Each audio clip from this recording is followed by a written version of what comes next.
अस्सलाम वालेकुम। मेरा नाम है दिशा दैया और राजपूत। मेरी बहनों और मेरे भाइयों, आज मैं आपको रूहानी रद्द-ए-अमल के बारे में बताऊँगा। जब एक जादूज़दा इंसान पर दम रुक़िया यानी कि कुरान पाक की तिलावत की जाती है, तो उस वक़्त उसका रद्द-ए-अमल क्या होता है। यानी हम इन अलामात से जान सकते हैं कि आया वो इंसान जादूज़दा है कि नहीं है। जब ऐसे मरीज़ पर आप दम करते हैं, तो उसके जिस्म में कँपकँपी आना या पसीना आना जैसी अलामत ज़ाहिर हो सकती है। उसकी आँखों का बंद होना यानी नींद का गलबा भी आ सकता है।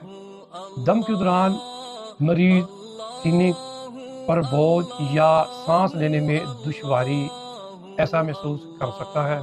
दम के वक़्त उसके दिल का तेज़ धड़कना यानी जब ऐसे इंसान पर दम किया जाता है, तो उसका दिल पहले से ज़्यादा धड़कना शुरू हो जाता है। दम करते वक़्त मरीज़ की आँखों से आँसुओं का निकलना भी एक अलामत हो सकती है। दम के दौरान मरीज़ को जमाइया आना, ये सारी अलामात जब एक जादूज़दा इंसान पर दम या रुक़िया किया जाता है, तो मुमकिन है ऐसे इशारों से आप समझ सकते हैं कि आपके सामने जो इंसान बैठा है कि आया कि वो जादूज़दा है कि नहीं।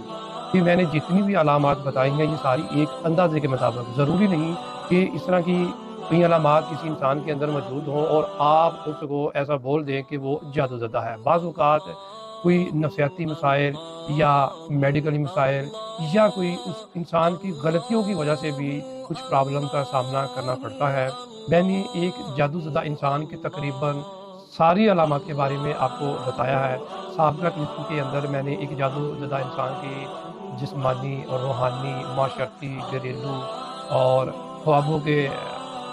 ख्वाबों के अलामात यानी कि उसके ख्वाबों के बारे में भी बताया है, और आज मैंने उसके रूहानी रद्द-ए-अमल के बारे में बताते हुए तकरीबन मैंने वो सारी अलामात बयान कर दी हैं जो एक जादूज़दा इंसान के अंदर मौजूद होती हैं। अल्लाह आपका हामी और नासिर हो। अस्सलामु अलैकुम।